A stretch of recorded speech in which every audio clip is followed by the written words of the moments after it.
गुरुर्ब्रह्मा गुरुर्विष्णू गुरुर्देवो महेश्वर गुरुर्साक्षात् परब्रह्म तस्मै श्री गुरुवे नमः तस्मै श्री गुरुवे नमः।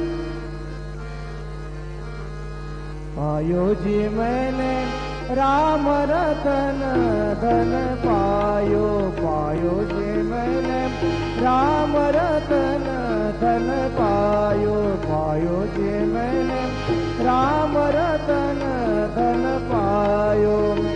वस्तु अमोलिक दी मेरे सतगुरु, वस्तु अमोलिक दी मेरे सतगुरु, कृपा करो